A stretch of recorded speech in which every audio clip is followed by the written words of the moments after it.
Hello and welcome to the Blessings in the Streets podcast. I am your host, Joseph B. Roberts, and in studio with me this evening is a lovely young lady that I had the pleasure of connecting with a few months back. She is the owner and CEO of I Am Radio. She is an advocate for entrepreneurs and just leaders trying to come up and pour into the lives of others. She's a mom. She's most importantly a woman of God, and she's taken some time out of her busy schedule to hang out with us this evening to share a little bit about her story and her journey with the hopes of encouraging and inspiring and uplifting others, especially when it comes to dealing with the challenges and adversities of life that we oftentimes struggle with. So it is my privilege and honor, ladies and gentlemen, to introduce to you this evening, Miss Keisha, I Am Radio Sanchez. Keisha, thank you so much for being with us this evening. Yes. I thank you for having me on the show today. I'm very honored and happy to finally be able to connect with you. I know we've been kind of going back and forth, but yes, it's a pleasure to be here with you tonight. Absolutely. And again, pleasure to meet you, to actually physically speak to you, etc. Like I said, we've been, connected with each other with social media, but never had a chance to personally talk directly. And so I'm super excited. I've been looking forward to this to get to know more about you beyond what I already know in terms of following you and seeing your great works that you're doing. So, that in itself has been wonderful and exciting things that you're doing. I mean, that's pretty awesome. And I'm very excited for you and for those that you're pouring into. So good stuff there. You. So, but before we jump into our segments, I do want to give you an opportunity to give a little introduction of yourself to our audience, who you are, where you're from, what you do, just kind of give the audience a taste of who is Keisha Sanchez. Yes. So again, my name is Keisha. I am the owner, CEO, host of I Am Radio. I'm also, I have been managing operations for about 15 years, which has got me a lot of exposure inside of business and networking and process management. I currently am a senior manager over at Impounds department. So that's a recent promotion. I'm getting my feet wet in that, but having a good time. Also a mom of 3 beautiful girls, and I just had my first grandbaby. So I am glamming it out right now, just learning what that looks like for me at this stage of my life. But so I mean, I'm from Michigan, so originally from Big Rapids. So I have family in Big Rapids, Michigan, Detroit with my dad's family. But I've been in Texas, I want to say about 20 years now. So came out in high school. So I kind of call myself a Texas native again, but I've been residing in Arlington, Texas for most of that time. So right now I've spent about the last 3 years really pouring into our business and entrepreneurship community.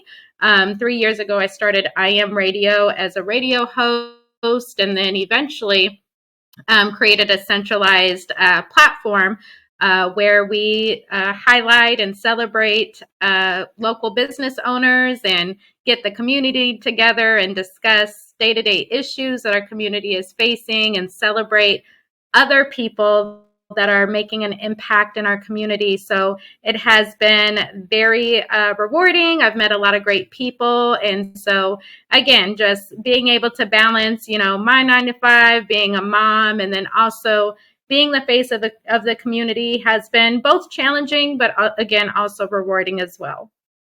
Love that. And again, for those who haven't had a chance to follow her work and see what she's doing, I mean, she's definitely doing a balancing act. Like I said, it's no easy feat when you're still working, that 9 to 5 and trying to do, walk into your purpose and pouring into the lives of others and still managing to have some balance in life for yourself. Yes, big responsibilities on your shoulder, but you're doing a wonderful job at it.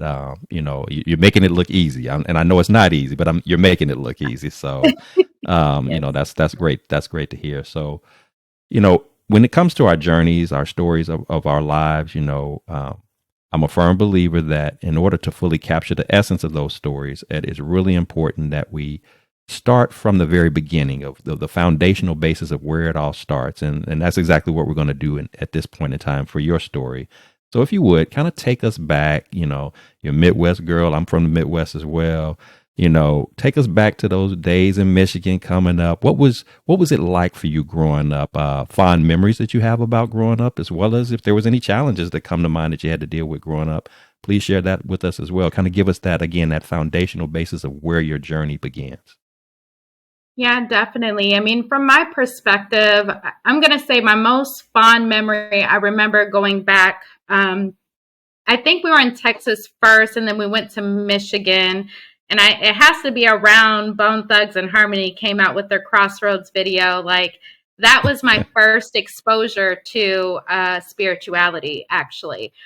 So I remember us living in a trailer park in Michigan, and me watching MTV Jams in the morning while mom's at work. I was the oldest daughter, so I was always watching my sisters, and I was just in love with music. So, Bone Thugs and Harmony, I remember that coming out like when I was like 5 years old, and I was just appalled at the video. Like, that was my first depiction of a church, of spirits, of death, and I just became like really, really enthused about that type of stuff, and really became very curious about church and about God.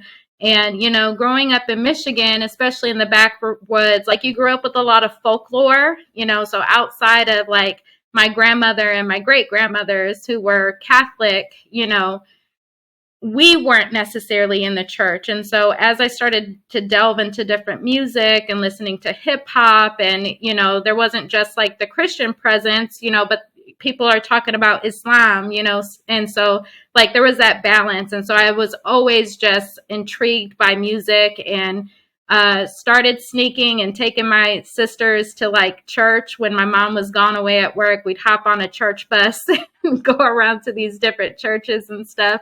And so, like, those are like my most fond memories that really shaped my early life.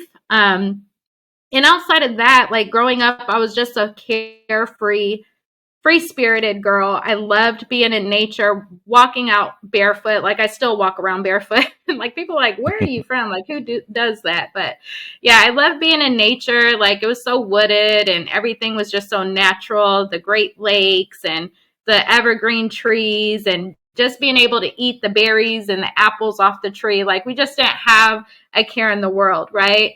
And so, yeah, just growing up country girl. It had its disadvantages. Like, so I grew up, my mom was a single mom, mother of three girls. I had a lot of pressure and responsibility on me because I was the oldest, and I had to, take care of my sisters. And with that, it caused me to grow up like really fast. And then, also there was like generational consequences, so like my grandmother was a single mom. There was trauma that came behind that. My mom being a single mom with us being home alone all the time, or us having to stay at other people's house. Like, I was unfortunately like faced with different challenges. I was seen as exotic, excuse me, because I grew up in a predominantly white community. And so, and not only just predominantly white, but it was a very poor community as well. So not a lot of people, I didn't have a lot of exposure seeing people go to work and, working towards goals and, just creating this great life for themselves. It was really just, people hanging around, smoking, drinking, not going to work, gossiping. Like, it was really chaotic, actually. And so, I guess at an early age, I was blessed. To me, actually, I believe I met my dad around 5 or 6 years old, if I can remember correctly. And, my last name is Sanchez, but I'm not Mexican. And I didn't know that until I met my dad, who is African American, and he's Muslim. And so, when I met my dad and I started going to Detroit and seeing my other side of my family, which was like very educated and well respected in the community. And my dad, I didn't really know what he was doing back then, but, he was always gone working on his museum, and, he was a community activist, and, was very, very spiritually inclined as well. And so that helped me kind of even more lean into that side of myself.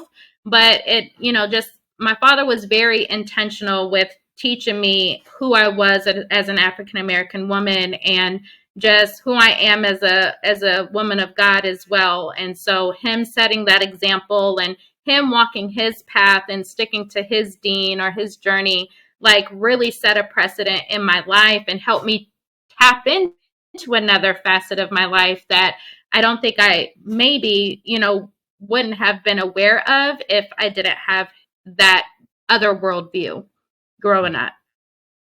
Love that. I love that.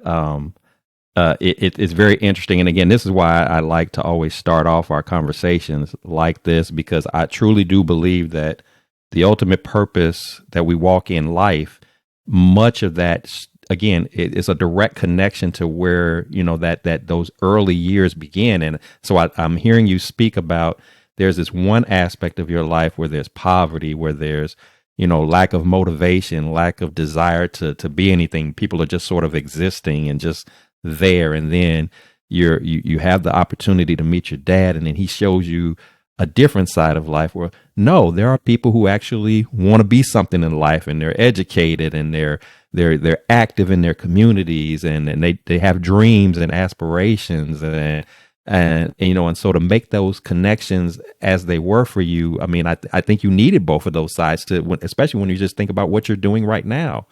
So I can Yes. identify of what one's future could look like, but I can also identify what one's struggles can look like, and how you can bridge that gap between coming from maybe a low point in life, but not necessarily having to be stuck there, that there is hope if you get your mindset right, if you get your focus right, your attention right. And so when I hear things like this, it's difficult for me, nearly impossible for me to just kind of blow that off as just happenstance or just, random. No, I think that that's a very divine lining up for, in this case, for you to lead you to where you are walking in right now.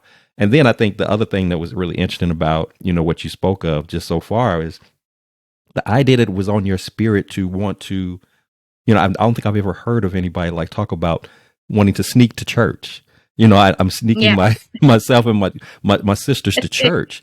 Again, I don't think that's I know it sounds, something that kids do. We kids sneak around to do different things, but you never really hear about them sneaking to church. We're sneaking to a party, we're sneaking over a friend's house, we're sneaking, ditching school or something, but not sneaking to church. But even then, I feel like that's God's way of starting the process of planting those seeds in you to open up your mind to understanding who he is and what role he's going to play in leading you to that path of purpose that you're currently walking your way into. And you're just scratching the surface. You're already doing some big stuff, and you're just scratching the surface, but you needed that initial drop of foundation, if you will. And so those things stand out to me just even in the first few moments of our conversation. So I'm already getting even more excited to hear, how this evolves and develops, because again, for my listeners, you need to understand that there's nothing, and I'm stealing this actually from one of my friends. God is not random; He is just not, and things align the way that they do, and it has nothing to do with aligning with the stars or aligning with the the eclipse we had yesterday or whatever. It's just, no, God has a distinct purpose, distinct gifts that he's placed in each one of us. But there's a path that we have to go through. And part of that path, there's going to be some highlights, some good moments. And there's going to be some parts of it that's rough along the way, but it's all intended for the positive growth and development and elevation of who you are and where you are destined to be. So that's beautiful. I appreciate you sharing that. So as we go through our, again, our journeys of life, obviously in your case, we started out with our childhood. You're coming up now, you reach adulthood, and the truth of the matter is that if you live life long enough, not only do you gain a series of different experiences and exposures, but there's also going to be a series of storms that cross your path. And even in the midst of those storms, every now and then there's going to be a storm or two that hit you a little bit different. When it comes across your path, there are going to be moments in time, even if you're strong in faith, even if you're strong in courage. Sometimes we get hit with storms that are a bit overwhelming, and they just really knock us to our knees. And we may have doubts, we may have fears, we may have stresses and worries like, how am I going to get up out of this? This is way bigger than what I'm accustomed to dealing with. I'm not really seeing a way out. I'm concerned that I might never be able to come up from under this. So if Mhm. you would tell us about a time when you felt just like that. I'm in this situation. I'm in this jam. I'm in this fix. I don't see a way out. You're here today, so I can trust and believe that you either made your way out of it or you're progressing your way out of it, whichever the case Mhm. may be. But if you would take us to a time where you were experiencing such a thing, kind of walk us through what that experience was like for you and what ultimately was that turning point where you, at least at the very minimum, began to see some way up out of that moment of it, challenging of adversity in that point of your life. Yeah. No, I definitely share, I'm going to have to go back because I've experienced some pretty traumatic things, within the past year, I think. But I really want to shed some light on, because how I responded to this previous year is kind of like there's a precedent that was set in my life on how I deal with things now, and with what lens and what practices that I use to get through certain turbulences. And back in 2019, so right before the pandemic, um, I was married at the time, and I used to go to church by myself. So my ex husband, I wouldn't he just wasn't spiritual. He grew up in the church, but he just looked at himself like just as a human. And I was always like really spiritually inclined and loved going to church. And so I would just go by myself. And one of my pastors, he would tell the men at church, and I'd be there by myself. He would always say, y'all better stop letting your wives come to church by themselves, because they're going to learn something that you're not, and their life is going to change, and you ain't going to be able to go with them. But so one day I was at church by myself, and funny thing was, the pastor had mentioned something about taxes. And you know I, for some reason it just hit my spirit. And I guess it was because an email had recently came out at work. Teaching, our job is very like on point with teaching us about different financial literacy and stuff. And so an email had recently came out, and I had realized that we had been doing our taxes incorrectly. And so he mentioned that in church, and I was like, you know what? I was like, let me talk to my husband, and like let me make sure that he understands like what we need to do like going forward. And I knew at that point, like I thought it was more important than he did, and I knew how he viewed things. And I actually went into prayer before I had the conversation with him.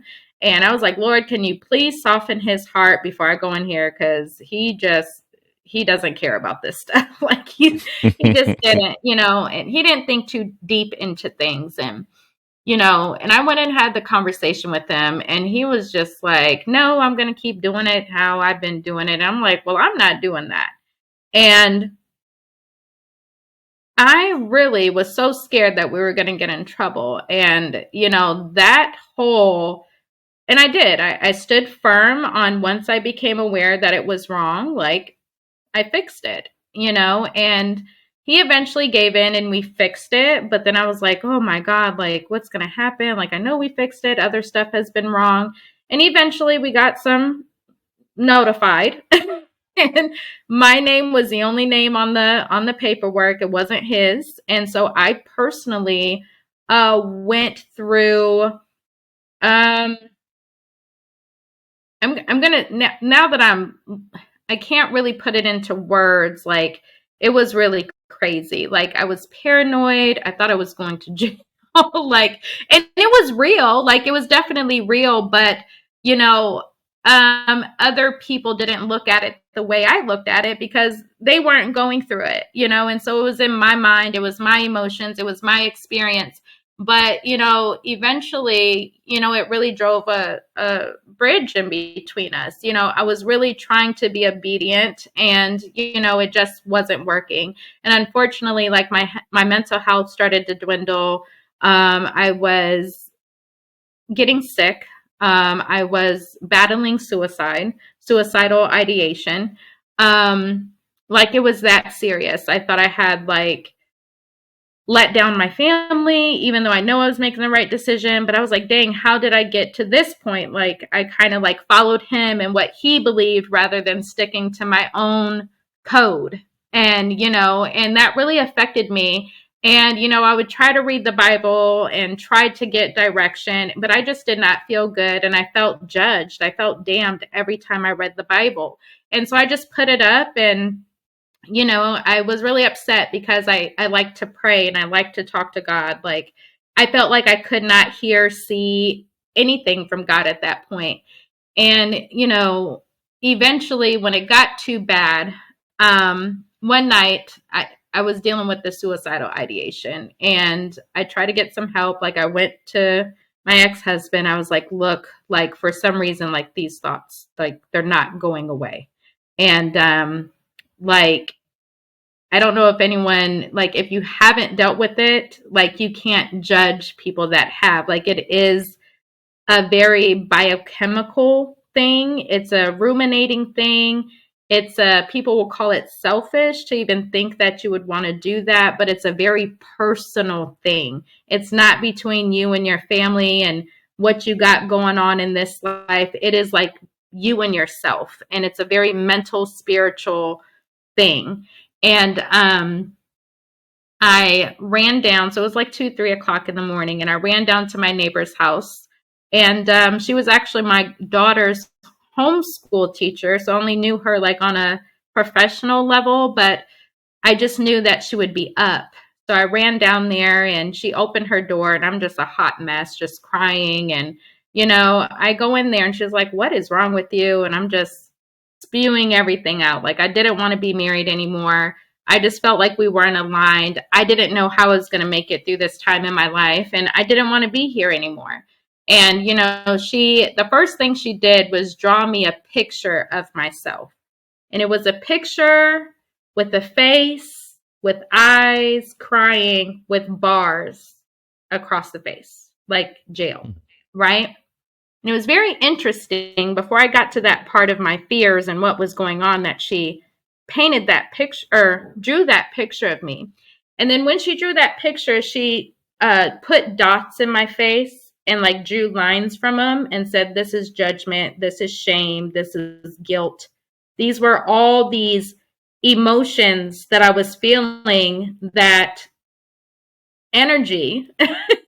Like, when you are feeling these things, there are energy fields that are blocked and cause us pain, cause us to carry things in our shoulders. There's a biochemical and a physical reaction when we are depressed and feeling these core beliefs, right? Core negative emotions.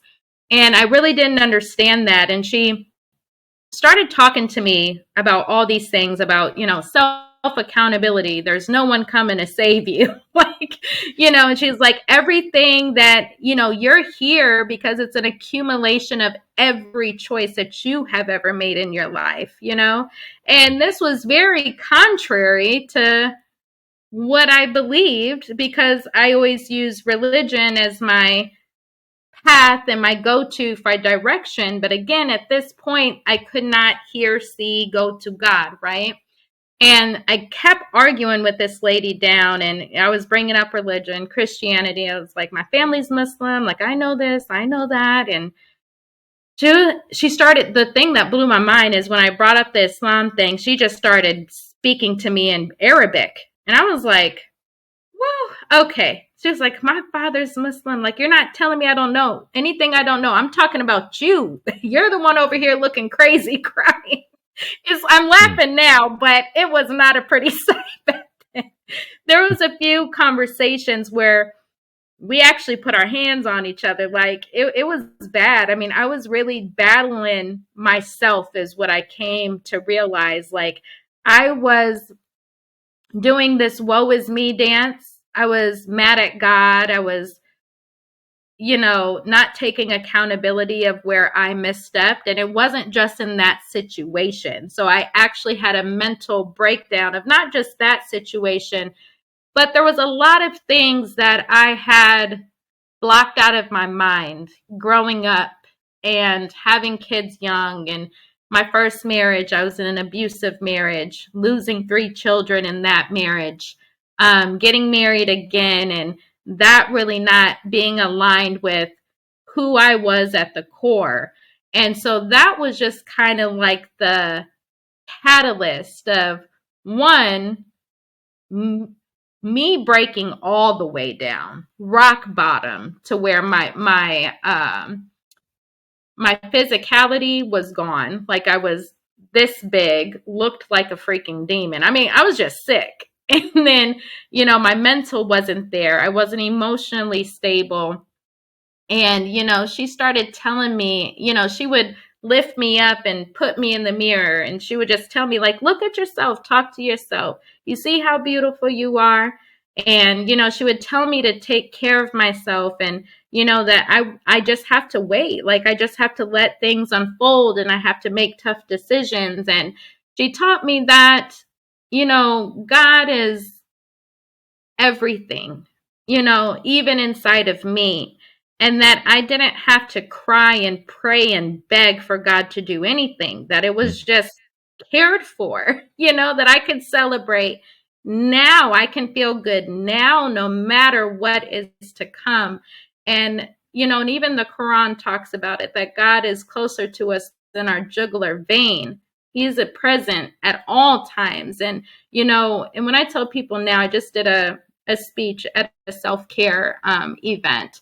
And, I told them, if I left them with anything, if you're ever at a point where you just don't know where God is and you can't see, hear, or anything, just like blow on your hand, like, who is God? And, like that's how close he is to you, and that is something that stuck with me for the rest of my life. And so that was the catalyst of me looking within, for me becoming aware of my own thoughts, emotions, behavioral patterns, traumas, and me really taking an inventory of my life and who I am and what it is that I do stand for. All the things that I thought didn't bother me, yes, they bother me. So I started speaking up for myself. And it's a very dirty cleanup process when we start looking at our own ish. It's very messy. And, that was the catalyst of me really being intentional with spending time with myself, or taking time to put my makeup on and make sure I look cute, and taking care of myself first before I take care of others, to make sure I have the mental capacity to deal with my own stuff before I take on anything as a wife, as a mother, as a grandmother, as a friend. Like, I have to make sure that I have the capacity to do that, and to really understand that reciprocity is a thing, that I can only give to you out of abundance. There's a disservice to myself and to you if I try to pour into you from an empty cup. It doesn't work like that. And so as I went through coming out of that dark place and really replacing it with sweetness, like just sweet moments with myself, and building up my confidence, eating, getting some rest, taking myself out on dates, buying myself flowers, changing the curtains to colored curtains, like bright colors instead of my black. Like, I just really started changing my environment because I started paying attention to my internal space. And eventually I got back on my feet. I started Keisha Night, which is kind of where everything started really back in the day. And Keisha Night was just a Friday night where I scheduled that I took myself out on a date and had the time of my life. Well, people would see me out by myself, and I would make sure I bought myself a new outfit and I would look so good. And people would just start flocking to like my energy, and we would all just have a good time. Well, that ended up turning into a thing around Arlington. Different clubs would host a Keisha Night. We'd have a ladies' night and just have the time of our lives. So good times back then. Can't stay up that late anymore. But during that time, and I felt like I was getting back to myself, my best friend was murdered. Hmm. And when that happened, it felt like,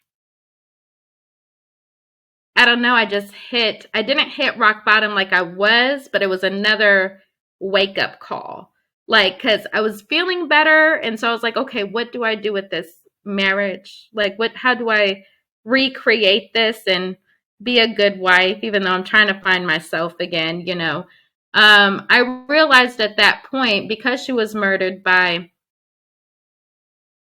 her significant other. Not to say my ex spouse would do that, but I realized that life is too short, that I did not want to die and be somewhere when I pass, somewhere where I didn't want to be. I wanted to know that when I pass away, that I have attain the highest level of well-being that I can attain. And so like that started planting those seeds into me, and eventually I made the hard decision, and we did separate. And I thought, you know, my life was, you know, on going to be better, and that, you know, we'll work through this separation and divorce. And we both are very good parents. We co-parent our daughter, and we had to work through that transition for her at first. She was very young at the time. But how many months was it? 4 months after that happened, my grandmother passed. And I thought when my grandmother passed, I thought that was like my mom passing away. My grandmother was my everything. My mom was a young mom. So grandma always helped out, right? And I remember my grandma, you know, she had her own stuff, and I was aware of her story. She told me her challenges and what she had to overcome. And, you know, she always just danced. She didn't give a crap about what anybody thought about her. If you knew her dirt, she didn't give a damn about that either. Sorry for cussing, but that was just her. And she would wake us up on Saturday mornings, and my grandma would just dance to Cher and to um, Madonna and to Heart, and just all these 80s rock ladies, Stevie Nicks, you know, Fleetwood Mac. And that just made me feel alive. Like, and I still listen, like, that's my go to today, you know. And my grandmother was just such a free spirited woman. And I'm like, I just want to be just like her, even with knowing all her stuff. Like, she is so in tune with herself and with God that I just want to be like her. And so when she passed, that really did something to me, especially with losing my best friend right before that. And so I did go into a little deep depression, you know, when both of that happened. I really, again, started questioning, okay, what does this mean for me? Where do I go from here? But that's when the pandemic happened, and we had to sit down. And that's when I started kind of deep diving into purpose Hmm. and recreating myself. Wow. Wow. Um, Again, I guess first off, thank you for your transparency and sharing that.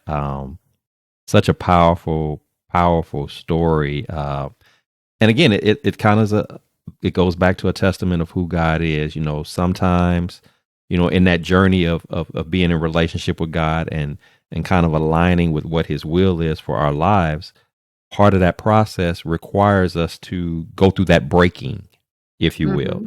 So, you know, it's awesome that it, you know, as painful as it was, it's awesome that it first started with you. You had to, For sure. like you said, be broken down in the most, you know, to pretty much a rock bottom level so that you can be restructured, so you can be reformatted Mm-hmm. to be again focused and in alignment with what he has for you. I mean, when you talked about your marriage, you know, the first thoughts that's coming to mind, and you go into church and your pastor making these various statements in church. Really, what he was speaking to was really the whole concept of being equally yoked. You know, Mm-hmm. when you're in a marriage, and many of us have made that mistake, you know, where we've entered into marriages, and it may be a wonderful person. They may be very nice. They look good. You know, we have lots of fun together, and all of those things are important. But ultimately, if you're operating in the spirit of marriage in the truest, purest sense, and you think about the fact that God created marriage, how can you partake in something that He created, but yet leave Him out of it? Keep them out. Yes. It's like it's a contradiction there. Like, how do you expect the person, the one who originated it, who created it, who designed it especially for you to partake in, and then you say thanks for that, you can go on and do your thing, I got it from here. Well, that's that's not quite how that works. And when you leave God out of it, and when I say leave God out of it, not just in the sense of having him to be around for the purposes of dealing with the challenges and such that come along with being in a marriage, because anybody that's been married understands that it's a marathon, and you should expect that there are going to be some turmoil, some turbulence, some challenges that are going to come with that. But then when you're partnered up with somebody who's not on the same page, and it's funny you're bringing this up because we were just recently talking about this at church, about that alignment, about who you're connecting with. And if you're not lined up with the right person, it's just, you can try your best, but there's going to be those bumps. There's going to be those that blockage, if you will, that separation that you're just never going to get to that point that you need to be at for long-term success in that marriage. Yeah, I can say like that feeling during that time and what I call it now, I guess that devastation. The feeling is that I sinned against myself.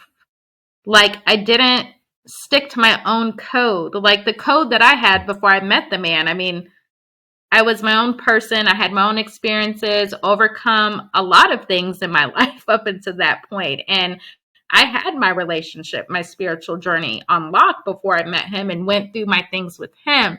So when that stuff came up, yeah, it was like I sinned against myself. And I think that's what I meant. Like when people deal with suicide ideation, like everyone's story is different, but like the thoughts and the reasons, and like it's a very personal thing. It's a very self judgment thing. It's a very shameful type of feeling, and it's not to hurt anybody else. You're actually thinking that is the solution to everything, and it's not, right? It's not. Like we logically know that it's not when you're not in that state, but it's very real when you are in that state.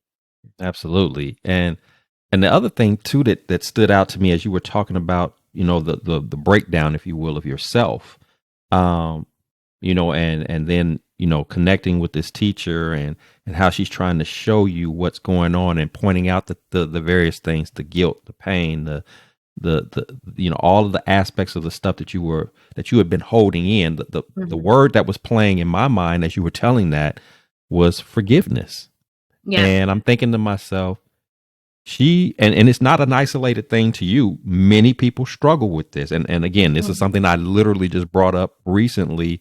I'm a part of a marriage ministry at my church, and we were having a conversation and about things that we value, the top three things that we value. And I remember stating one of my three things that I made mention was about forgiveness, and not just forgiveness to other people, but also learning to forgive yourself.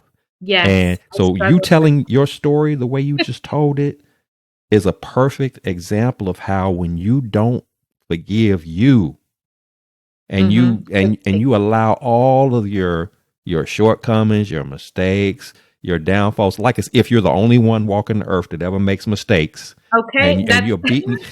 That's how the enemy gets you. Yes. Exactly. That's what you just said. That's exactly how the enemy gets you. Isolate isolate yourself. When you talked about the teacher drawing the picture, not only with you shedding tears, but the bars.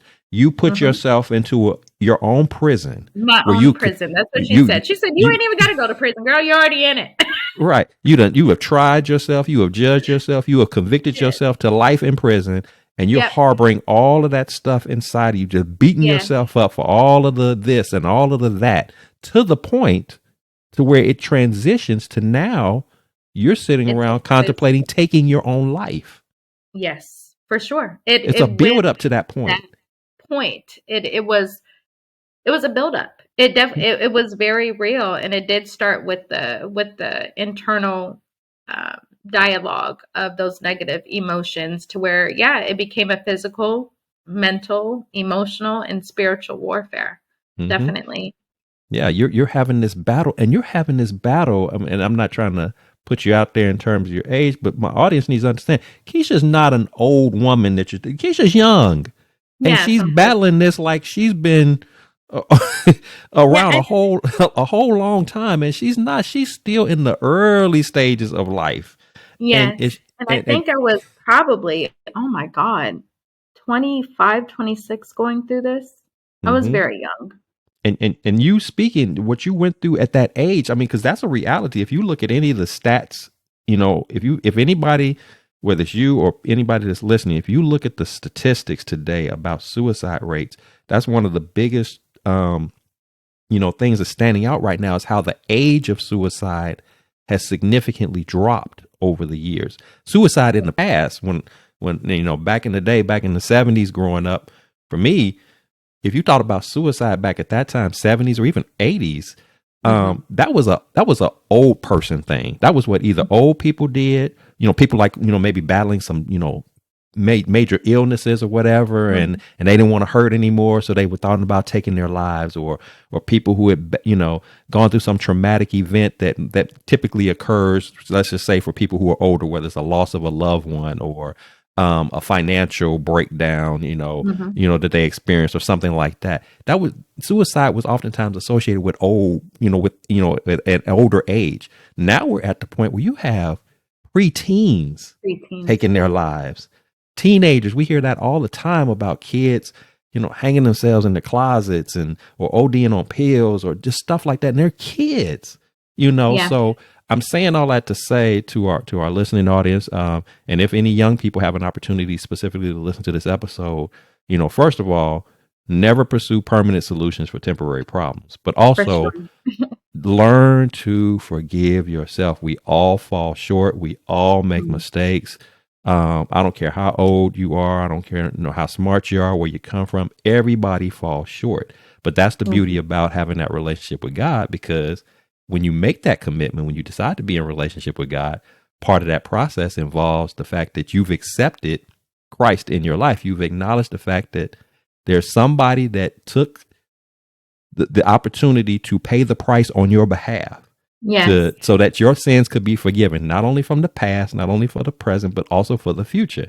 That doesn't give us permission to just wow out and do whatever we want to, but just right. knowing that somebody already paid the price means you don't have to. So as you were talking about earlier, when that teacher's like, you already, in your situation, you're already dealing with this. What you need to do is recognize what it is, Yep. Mm-hmm. call it what it is, Call it and what it is.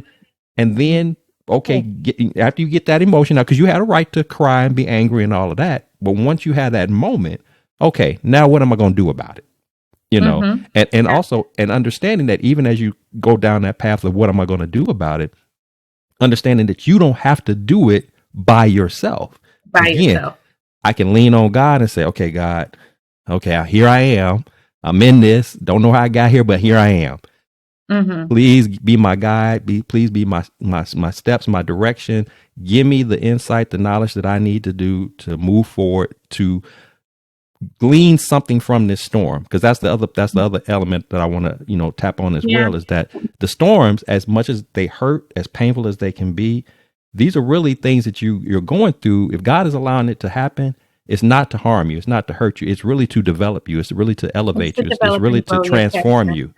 Mm-hmm. Again, to what you do today, you would not be able to be as effective in doing what you do today had you not gone through what you've gone through.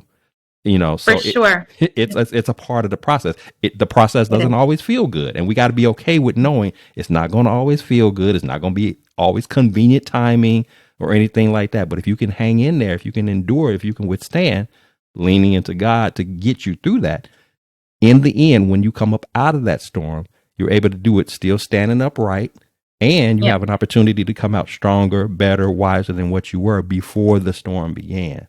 So Yes, indeed. that's the essence of what that whole journey is about. So again, I appreciate you sharing that, because you said some powerful stuff, and the truth is there are a lot of people, those who get a chance to listen to this, those who don't get a chance to listen to it, that are struggling with this very thing. Please learn to forgive yourself. Again, acknowledge what you've done or what you've experienced or whatever. It was a mistake. It was a mistake. It happened. It happened. But What the worst thing that you can do is harbor that inside of you, because the forgiveness is what unlocks the healing. For sure. I can't begin It, to heal if I haven't forgiven first, whether mhm. it's myself or if somebody else has Someone else. wronged us.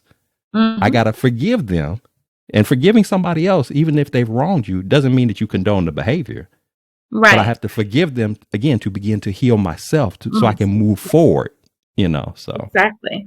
Yeah, forgiveness does not necessarily mean reconciliation, but Hmm.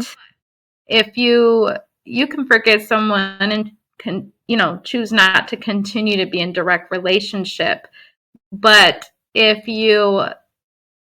there is a an offense and you decide not to continue the relationship, you're still going to be in an emotional attachment and relationship, harboring those feelings, thoughts, and emotions towards that other person. So, and it's even more powerful when it's against yourself. And so it's very important to really deep dive into ourselves and get to know ourselves, who we are in spirit and really, and as a human, like what does it mean to be human, and how does that align with my journey, with God as well.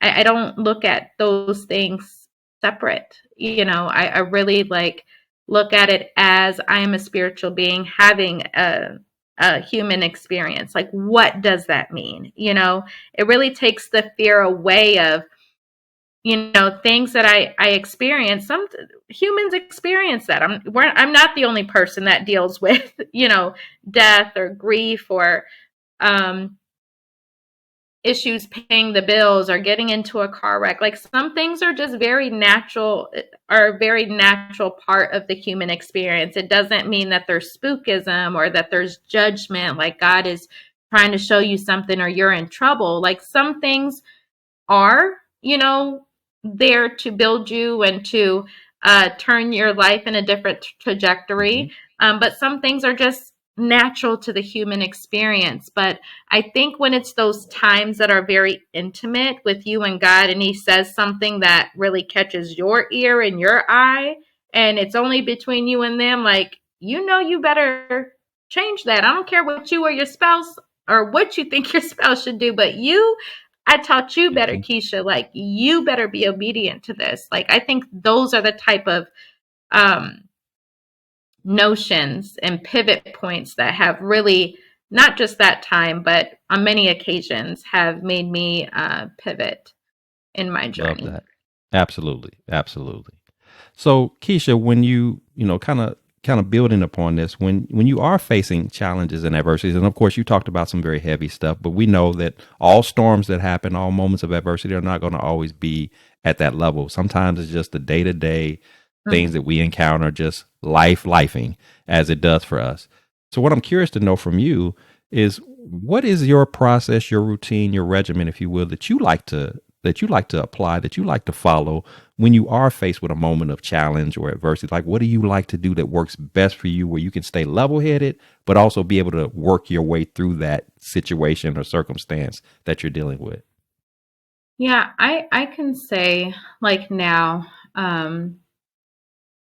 I am very, very aware after that previous experience. After that experience, I became a naturopathy advocate. And what that means is, using natural methods to help heal ourselves mentally, emotionally, physically, spiritually. It's a holistic view rather than going to the doctor and getting some prescriptions to deal with anxiety or depression. Like, really honing in on knowing thyself, to know what foods I need to eat, to understand I need a clean environment, to understand I need boundaries, and that there are natural elements, whether it be in food, herbs, essential oils, like knowing myself to know I need to go buy this blend of oil to diffuse it in my home because it has a natural biochemical reaction for me to immediately calm down when I come in my house.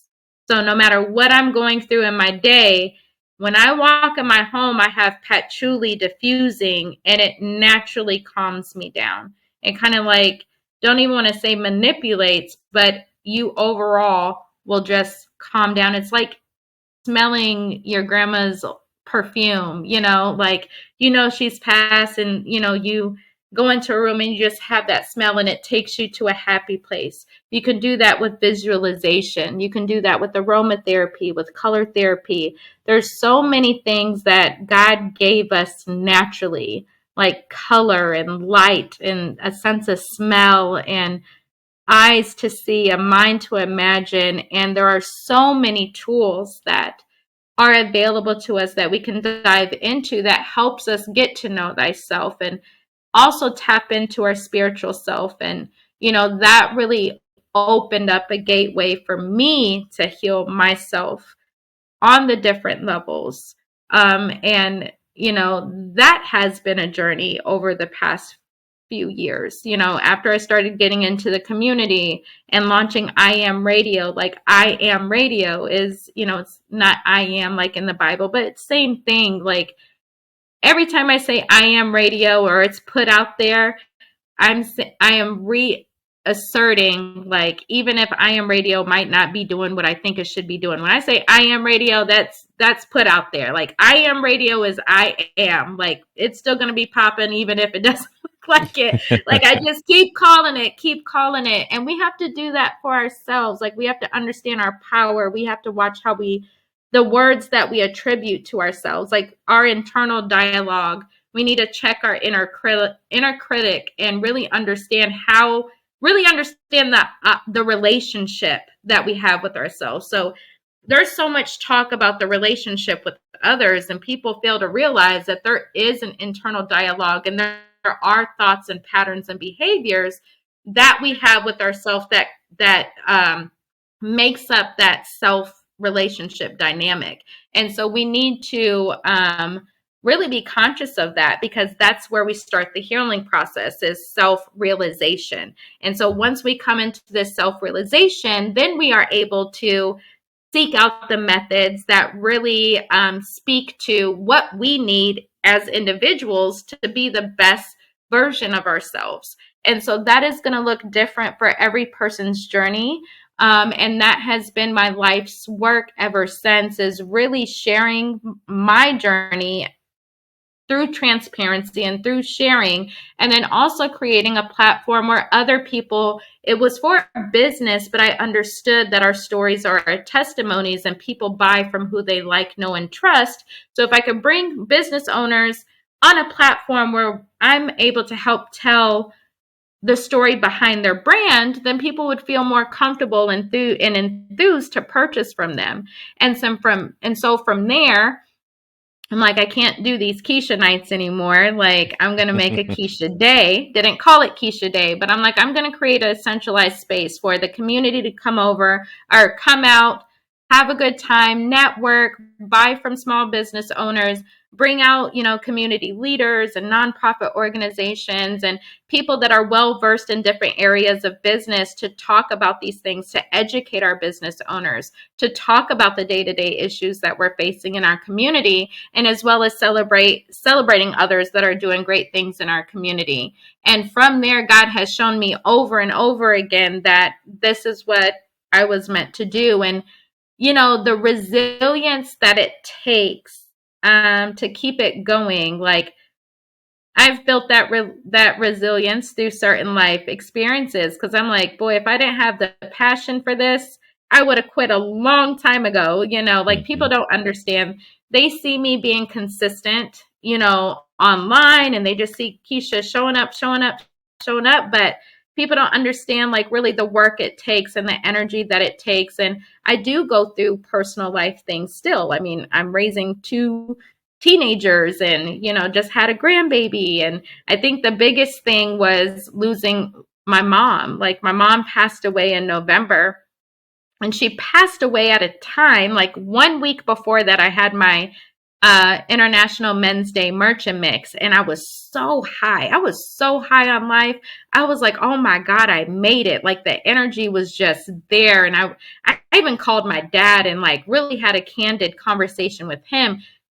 First time really telling him, I mean, I was crying and telling him about how his presence in my life really impacted me and where I'm at today. Like, I don't think if he wasn't in my life, like I can't say that I'd be doing what I was doing today. I would have had no idea to do it, you know? Hmm. And so that's how God is so detailed oriented with us. Like, I knew that. And then for a week later, like to be so high on life and I was so motivated and like ready to go, like, let's go 2024. And for a week later on Thanksgiving, speaking to my mom on the phone, she was so ready. I had just got a new car. She wanted to go for a ride. And I was on my way to go pick her up. We had just got off the phone for me to just get there and find her deceased. Like, how can you how? Yeah. And I have been, I'll catch myself sometimes still asking if I let my mind go there, like how. But when that happened, I was mad again. I was like punching the air. I'm talking like me. I don't too much question God anymore. I don't look at God as this thing person sitting high up in the sky watching our every move, judging us. I'm like, talking like, okay, what is it? What are you trying to show me? Like, and I understand life is duality, right? Like death is the other side of our experience, and or that process of, what we see as death from the human side, but it's duality. There's not one without the other. So I didn't question that, but it was how it happened. Hmm. Um, why did you have me experience that, Lord? Like, why? Like, what in that? She was waiting on me. My mom was so happy to, see her family. And I realized, a couple days later when I found out, how she passed, it was so crazy because I forgot to remember she was grieving her mother. And I feel so sorry now that I experienced it for myself. Because again, when I lost my grandma, I thought that was like losing my mom. And so when my mom lost my grandma, like we were all grieving, but I didn't understand. My mom was the oldest daughter. I didn't understand my mom's grief. And she really wanted to see me more, talk to me more. Um, I didn't understand her grief.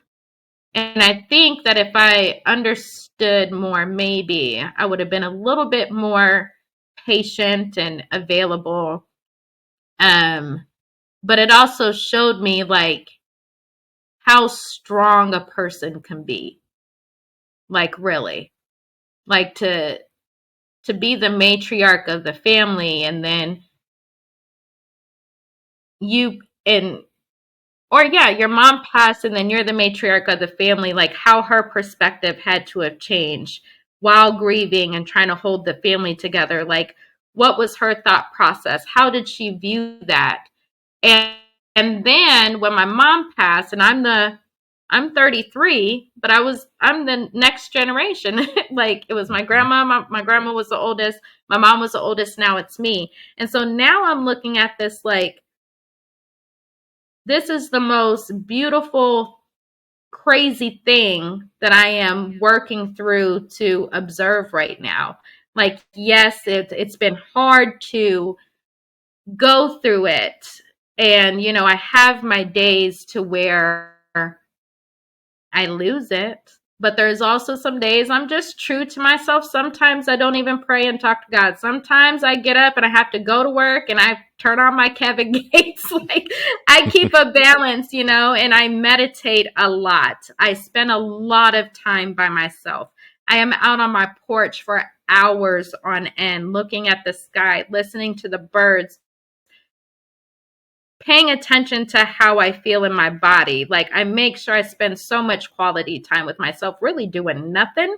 Um, but I was really isolated for a couple months after my mom passed, but now I'm back around friends. I would do events, but then I'd be right back in my cubbyhole. But now I'm a little bit more, well, I could say in the past 2 weeks, like I'm back around people. I'm kind of posting on social media more because I just feel more back to myself. Um, But it was really an aha moment that I don't know, it just came out of nowhere. Where just one night I was sitting here by myself and I was like, I kind of just woke up. I mean, nothing was going on. I just kind of woke up like, you've been isolated for some months. You need to get out there. Like, you need to stop loathing, get your house together, get your kids together. Like, it's just a very personal thing. And so, now I'm back on my what do you do? Like, what do you do to get back on track? Like, again, you take yourself out, you be kind to yourself, you make sure you take your showers and don't buy yourself the cheap soap. Don't even look at the price. Like, for you need to do good to you. Like, you need to buy yourself, you deserve the nice things. Now, I'm not saying go broke behind it, but really be intentional with the smallest things. Make sure you have your nice, if you can't afford Starbucks, go to McDonald's and get your frappe for $2. Like, if that's your thing, treat yourself to that. If it's, one therapy method I did, and I'm looking at the finished product of it now. Back then I didn't have a lot of money to do retail therapy and just take myself on all these dates. Like, I had to keep it simple. But one thing I did to um, reward myself for making it through a day at work, or just making it through the day without crying or something. I used to tell myself I'm taking $20 out of my check if I can make it to payday Friday. And I made sure I stayed at work and I stayed strong. I would take $20 and go to Walmart and buy myself Pioneer Woman. I always wanted a country kitchen. So she has the Pioneer Woman line, and it's very bright and colorful, and color therapy is my thing. So I said, I'm going to recreate a space in my house that's just for me, that makes me happy when I'm in it.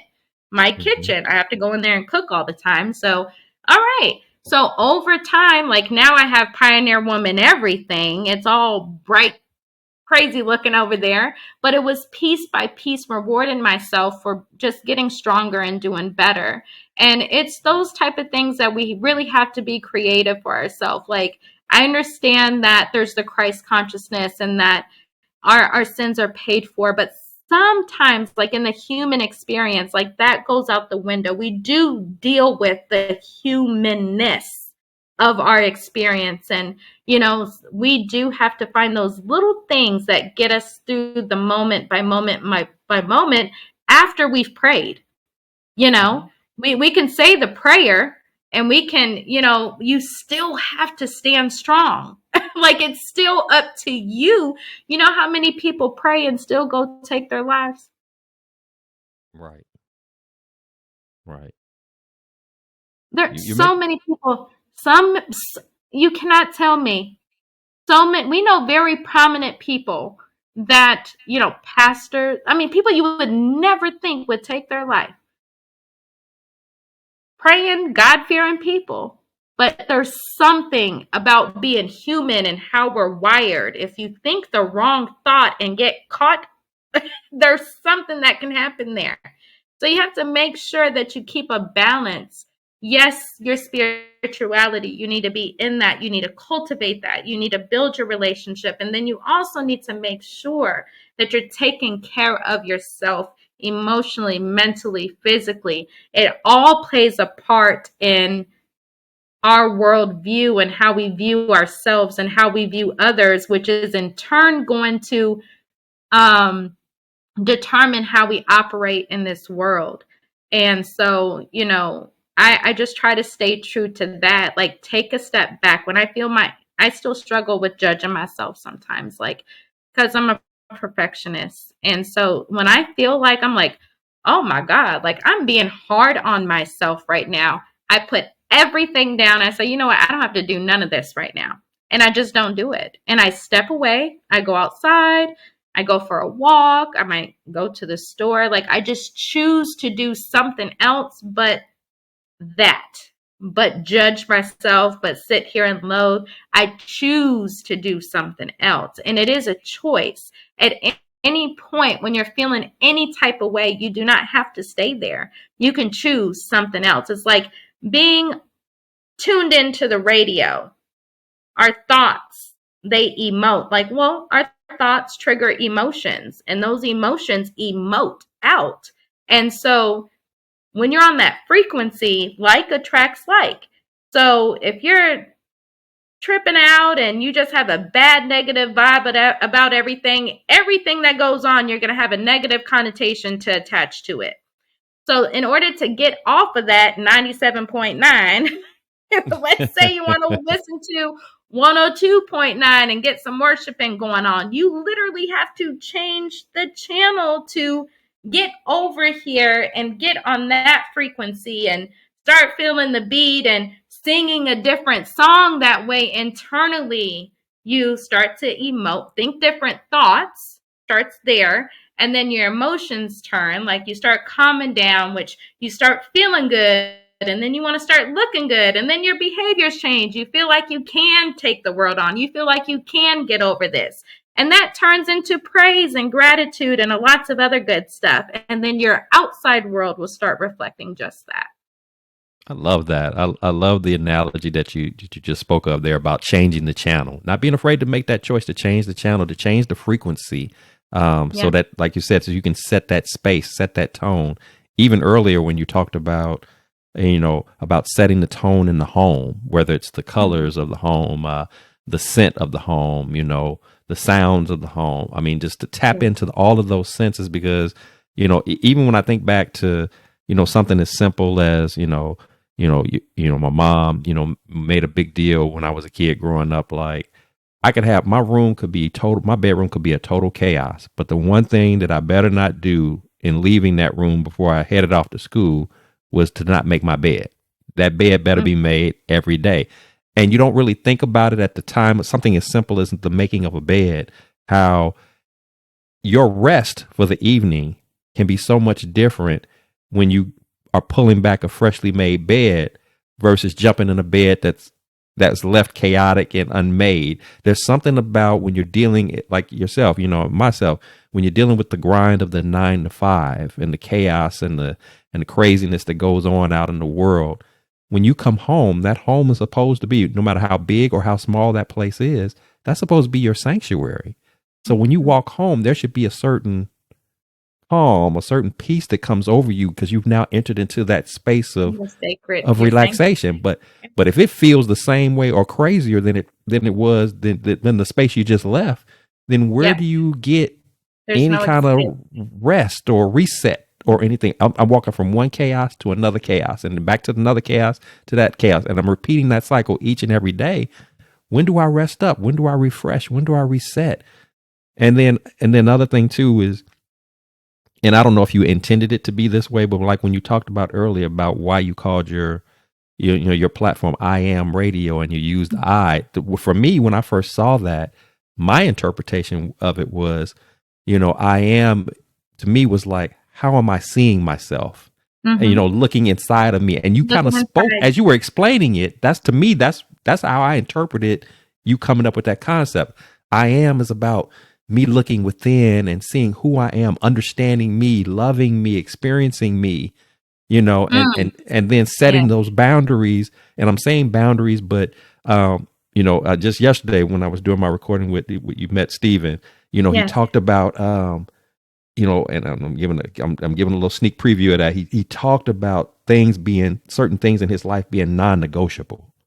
It's just not like, so, he talked about there's certain things in his regimen for the day, like his time with God is non-negotiable. His time for rest is non-negotiable. His time for, pouring into himself to be a better version of himself is non-negotiable. You have to establish those non-negotiable moments for you, first and foremost for you, because as you stated earlier, before I can even begin to consider pouring into, sharing, uplifting, encouraging, if I haven't taken the time to care for me, and like you said, it doesn't require that I go broke to care for me or to love on me, but I have to be non-negotiable. I have to be intentional about loving me enough to where, again, that I acknowledge and recognize that I'm important enough to do that. It's, like I said, even to something as simple as you said, don't trip about getting the fanciest soap, the more expensive soap. If it makes you feel good, makes you smell a little extra better, and it costs an extra $1 to,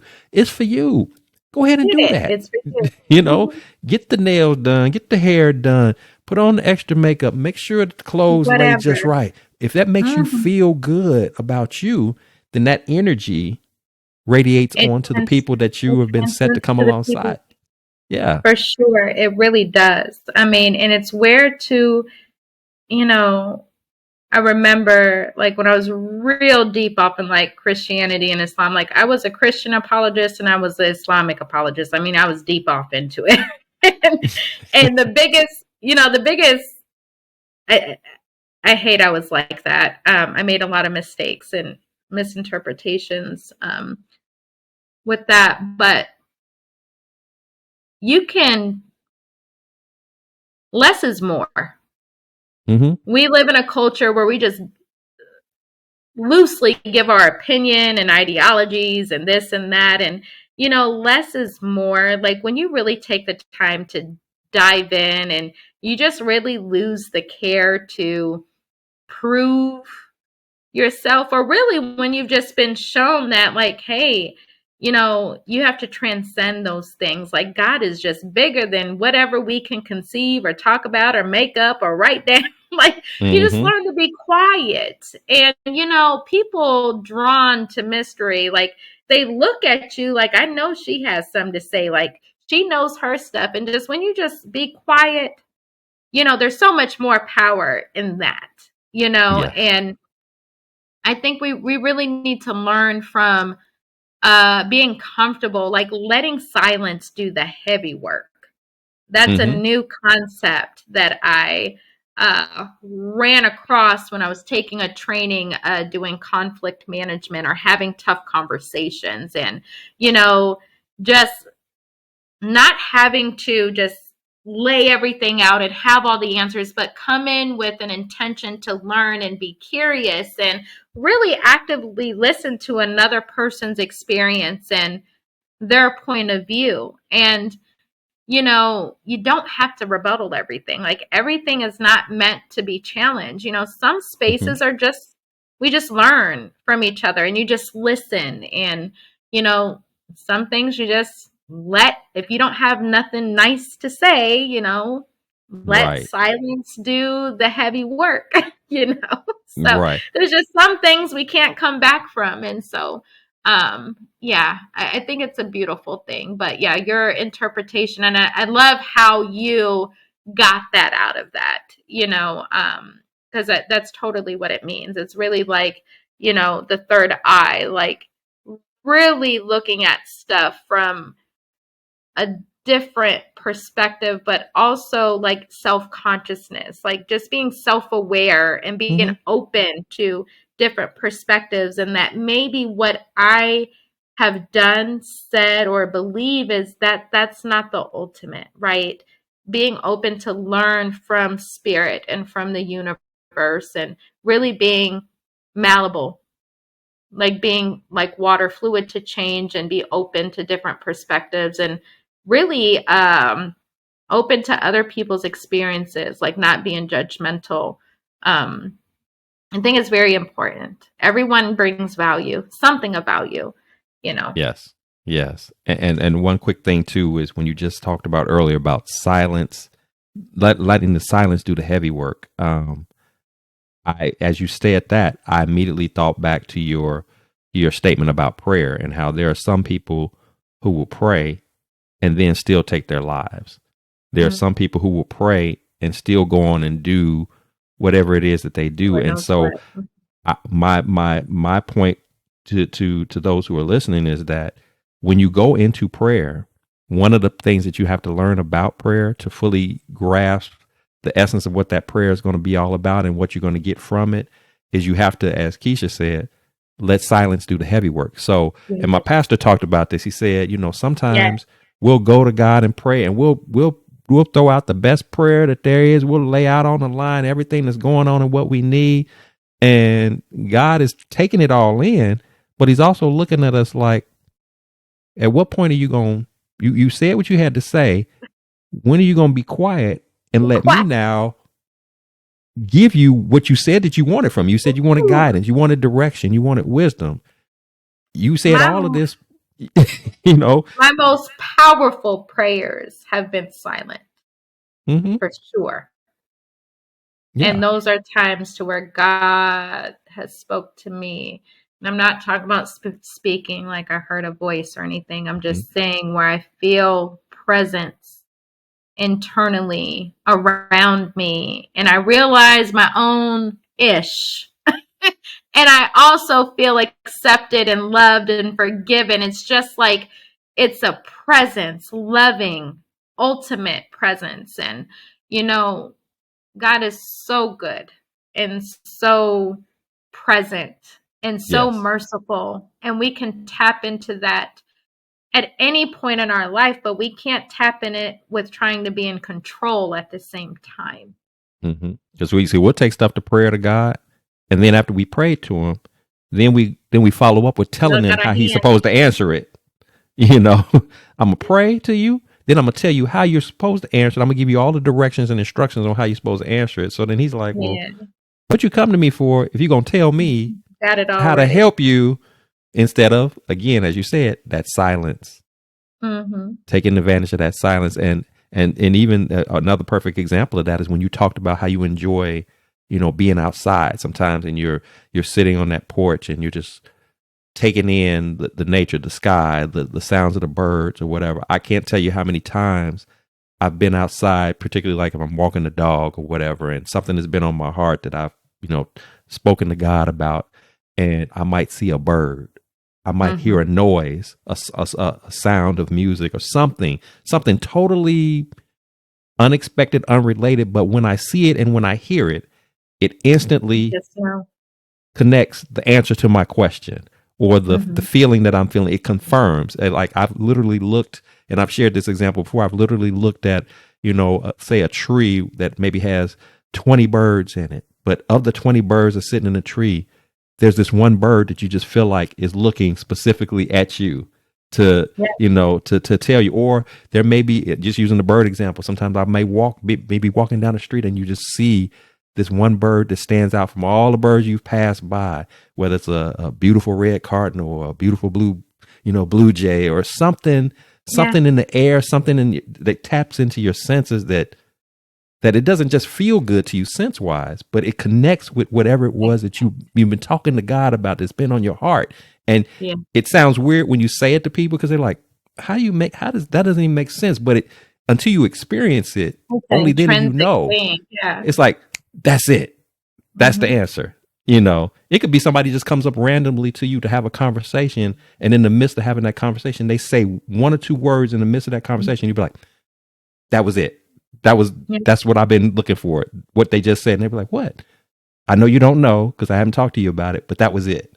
So those are all, very, very key things that we have to pay attention to, that again, God speaks to us all in his own unique way. And as you said, it's not going to necessarily be the thunderous voice from the word, hello, Keisha, this is God talking. It's not going to necessarily be that. Not to say that it couldn't be, but God has his way of connecting with us to where if you're attentive, if you're intentional and you're listening, you'll know that it's him. That's a part of my prayer every day, that I get better at recognizing his voice, that I'm not confused when he's talking to me, that I'm not confusing it with being something that's a figment of my imagination or anything like that. Nope, that was him. And this is what he says. And now I have to, part of that, the second part of that prayer is getting better at moving with expediency to whatever it is that he's asking me to do.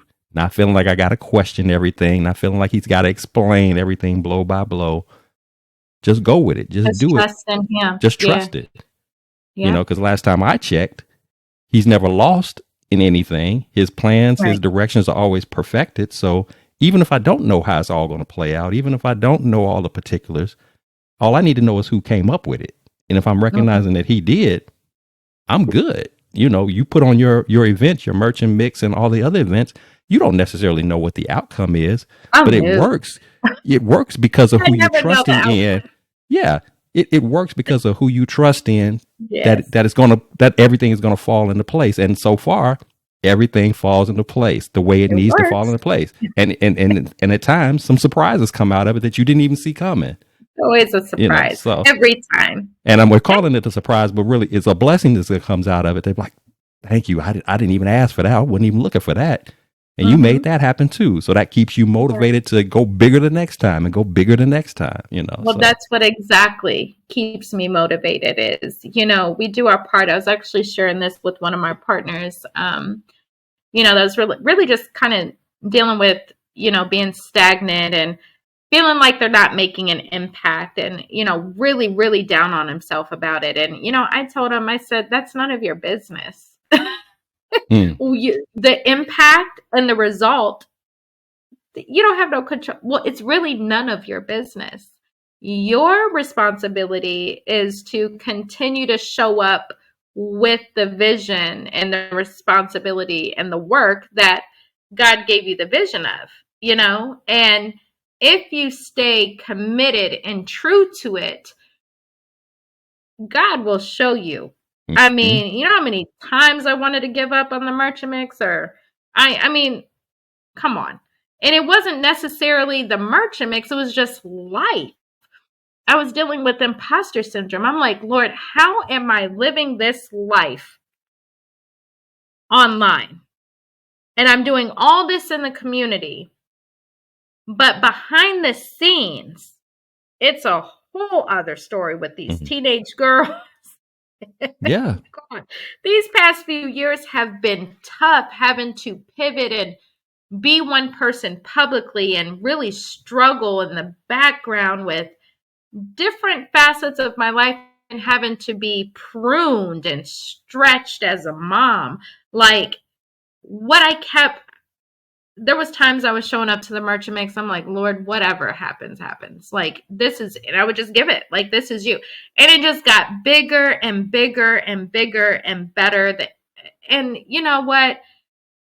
Now I'm just so kind of unmoved by it because there was times like, Lord, you're going to have to show me. And I was like kind of hoping I would kind of like test him. Like, this is the one, Lord, depending on how this one turns out is going to Right. determine if I do another one again. I mean, and I was serious, like sabotaging myself. Like, I hope, like, if this one doesn't go well, that means I can just back out of all of this, right? I have an excuse to walk But away from it. Like, I have an yeah. excuse to walk away, and it just never happened. It was like, how bad do you want this, Keisha? How bad? Or really, it's not about you, Keisha. My first couple years of Merchant Mix is like I would be on the flyers, with the other people, and all that. I'm pretty much like taken off of that, and it pretty much runs itself. Like now, I can sit back and partake in the mixing and mingling. I'm not really part of the Merchant Mix, it's my event, but now like I let other people be the face of it and they get to headline it, and it's really cool. I mean, I could have never in 1,000 years imagined where it's at today, and the people that come to it and the stories that I hear and the people that we have helped grow and get exposure. Like, I couldn't have imagined the impact, and it's none of my business. I've learned that it's just my responsibility to show up, and everything else it just naturally unfolds.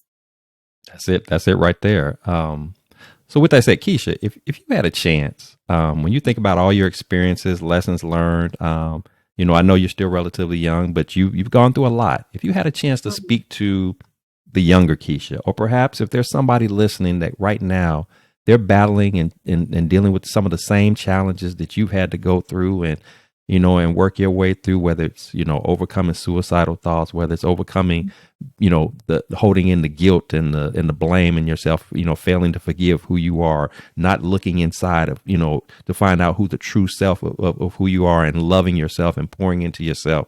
If you had some words of encouragement, some words of inspiration to share with somebody that's dealing with that right now, what would be that message that you would have for them that you think would be essential for them to begin to kind of reset the mindset, change the channel, change the frequency to get on a right thinking path to where they can experience the true essence of what their life should be and their purpose and walking in that and just being the best versions of themselves.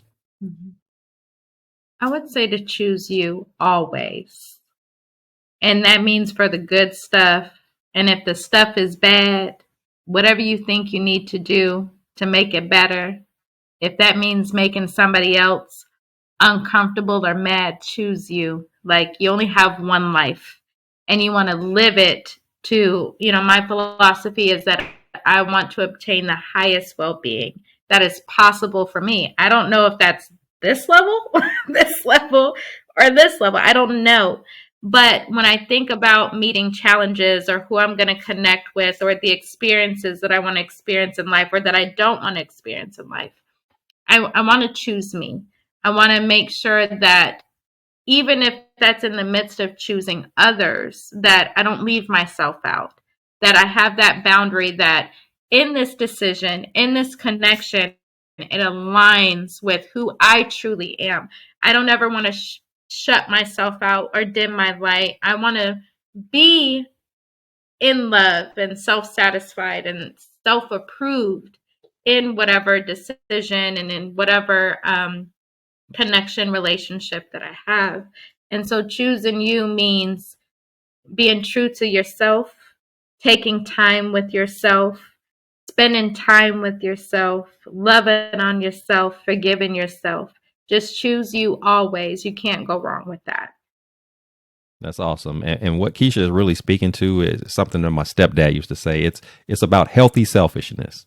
That's the term that he used to use. And there is a certain level of selfishness that you can impose that is not about you being stingy. It's not about you being funny acting or anything like that. It's, again, kind of goes back to that non-negotiable moment of there's a certain level of selfishness that is about me. And if that offends you, if that makes you uncomfortable, I'm sorry you feel that way, but it's still going to happen. This is how it's going to be because this is non-negotiable moment for me. I need this to be the best version of me. And if you have any hopes of getting anything out of me in terms of what I have to pour, you should be endorsing me taking this moment, this opportunity to delve into that. So. Yeah, we have a lot of talk, and I think we add so many words in this new age work. I mean, all this stuff that we're delving into or talking about now are adding to it and creating new fancy words for it. Our elders knew about this. My father, when I was a young adult and I was dealing with the situation, my father told me back then, we were on the phone, he said, Keisha, you need to have a certain level of selfishness to have a quality life.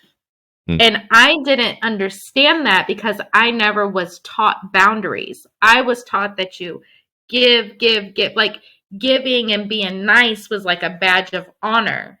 But I was doing that at the expense of being hurt and violated and, stuff like that. And there's or even now, let's just say now I'm trying to stay away from busyness. Like, you don't get a badge of honor for being busy and then you're tired, depleted, can't show up with a clear mind and vision. Like, there's no badge of honor for that. Like, you really need, like, being loving self and, knowing your self-worth. It's self-full. It's not selfish. And so that is why cultivating that relationship with yourself, it'll change your environment, because as you create those boundaries, it's not really to ward off people like right. It's really to invite the people that really align, because as you write out your boundaries, you have to think about what's truly important to you. And what is it that you want to protect about yourself? Like, you want to protect the good in you. And so it's really not about blocking people off. It's creating a system that invites the right people in. And so that really sets the tone for that space. Totally agree. Totally agree. Well, Keisha, this has been a wonderful conversation. I could talk to you for hours. You just your story that you've shared, and I just appreciate the authentic nature and the transparency. Such powerful messaging, such many gems, many nuggets of knowledge and wisdom that you've dropped this evening. I know I've been blessed by it. I know my listeners are going to be blessed by it as well. So I appreciate that from you. But before we let you go, as is customary on the Blessings in the Streets podcast, I want to take the opportunity to love on you, to celebrate you, to acknowledge you. So if you got any exciting things that are going on right now or coming up, again, whether it's personally or professionally, please share that with us. Let us know what's happening. What can we lift up and celebrate on your behalf that you got going on, and of course, and how people can connect with you if they want to be a part of those experiences or contribute in any type of way. Let us know what's getting ready to happen for Keisha and for I Am Yeah. Radio. Yes, definitely. So today we actually launched our Arlington Merchant Mix Health, Healing, and Harmony Expo. This is our second, we're on our 18th Arlington Merchant Mix. So woohoo to that. But Okay. this one, we're bringing back our second annual Health, Healing, and Harmony Expo. So we have three wonderful women on the lineup. We have Miss Mary J. Harper. She is the founder of the Pay It Forward Projects nonprofit organization. I also have Allison Nguyen coming in as a guest speaker, who is a self-care expert and transitional mindset coach. And then we also have Miss Nikki Joyner, who is a wonderful speaker, but is also a small business owner. I'm going to say big business owner. She has a dance studio franchise. So we actually she just signed opened or this weekend coming up. She's doing her grand opening for Diva Dance Arlington. So during this expo, we're going to hear from women that also have, you know, their own stories, that have navigated through trials and tribulations, and that have you know, just found their tools either through, you know, spirituality or again, digging into that self-care maintenance that has really helped them like change their overall well-being. And then we have Nikki who's coming in, who is doing a dance segment so we can learn the art of movement and how it affects and benefits our overall well-being. And of course, at our Merchant Mix, like we have a new venue. So we were previously at Cherry Moon Grill and Bar. We're now at Gold Bar at 79 Restaurant in Arlington, Texas. So we are so happy just to be in a new space, new energy. We'll have a live DJ. It's free to the public. All my events are free to the public, family friendly. They have the best tacos in town. So we're excited to just go out and shop and network and just celebrate community. I really tried to promote sociability and communal activity, and that's what the Merchant Mix is all about. So that is going to be on Saturday, May 18th at 5 p.m. to 9 p.m. again in Arlington, Texas at Gold Bar at 79. Actually, this month, I am being recognized in Dallas by Miss Queen Amen. She is recognizing me for an award for ordinary women doing extraordinary things. So I am so excited to dress up. My dad's going to fly into town and walk me down the red Wow. carpet. That is going to be a very intimate experience with my dad, and very candid experience. Like I said, like he's always been in my life, but you know, he has not been like big things. Like he lives in another state, and I always just kind of didn't celebrate big anyway. So this will be our first time really celebrating something really big together. So I'm excited about that. And then, so May, this month, the award, May is the Merchant Mix. And then in July, I just received an email. I have been nominated for another award. And let's see, so the Entrepreneurship and Social Media Influence Award that I'll be receiving from Pay It Forward Projects in July. So very excited about that. So with that, I'll be inducted into the Inspiring Business and Professional Women's Alliance. So I am rocking and rolling these next few months. I say, like, since I lost my mom, like a lot of blessings has came along with it. So yes, I've grieved, but God is showing up and showing out. I've been doing really well. Like with I Am Radio, and the Arlington Merchant Mix has stepped into new grounds. Like it's on a whole other level, different trajectory. I'm just as passionate and motivated, just being observant about what it means now and what does it look like in the next 3 to 5 years. And, you know, being recognized and nominated for the work. I mean, I don't do it for the accolades, but it does feel good that people are watching and being influenced by the work. And so I give all of the praise due to the Most High, because that's who has been keeping it together, not me. I would have, like I said, I would have gave up a long time ago, but I've understood that it's bigger than me. And it's been a pleasure just meeting all the wonderful people along this journey. They've really changed my life. That is really awesome. Congratulations to you on the upcoming awards. That's exciting news about the upcoming events that you have. So if people want to, keep up with you as far as knowing when your events are coming out, or again want to support in any type of way, what's the best way for them to connect with you? Yes, so you can follow me either on Facebook or Instagram. It is I Am Radio, EYEAM Radio. So Facebook page, Instagram. You can also go to my personal page. That's where most people follow me. It's Keisha Sanchez, Keisha Sanchez, Sanchez. And call me directly. I am a personable person. You can hit my line at 817-800-7293. Awesome. Well, there you have it, audience. As you can see, Keisha's doing some big things that you can be a part of, participate in, or even support if you can't physically be there. I'm sure she'll welcome that as well. So, again, congratulations to you, Keisha, on your successes, your accomplishments. And again, I know that this is just the beginning of it all. And so I'm really excited for you. I'm proud to hear and see what you're doing out here in the community and contributing. And again, just walking in God's purpose and just allowing him to use you in a mighty way to be a blessing to so many people. That's something that is just really awesome to hear about. And I just am so thankful that you were able to come on this evening and share and pour into us. It's been a really big pleasure, a really big joy, and getting to know more about you and just it's just experiencing what you're dealing with and what you're working through right now. It's been a wonderful time with you. So just know anytime you want to come back, you're welcome to come back on the show so we can have more, uplifting conversations and pour into others, because this is a beautiful thing and it's necessary that we do things like this.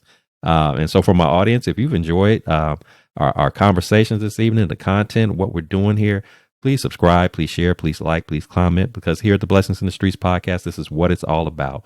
We want to uplift, we want to encourage, we want to inspire, using our stories, being transparent, being authentic, being as open and honest as we can to let you know that no matter where you are, what you're going through, what you're dealing with, God has a purpose in those storms, as well as a purpose just for your life in general. So stop looking at these storms as punishment or moments of doubt or anything like that, but embrace them as opportunities to be better versions of yourself, to be elevated into what God has created specifically inside of you, to be the best version and to be a blessing to others throughout this lifetime, for as long as he has you on this earth to do the works that he is specifically assigned for you to do. And if you don't have a relationship with him, I promise you, if you make that decision, it'll be the best decision that you ever made. You've heard Keisha's testimony. You've heard my testimony that I've shared this evening. We're not telling you something that we heard. We're telling you something that we know.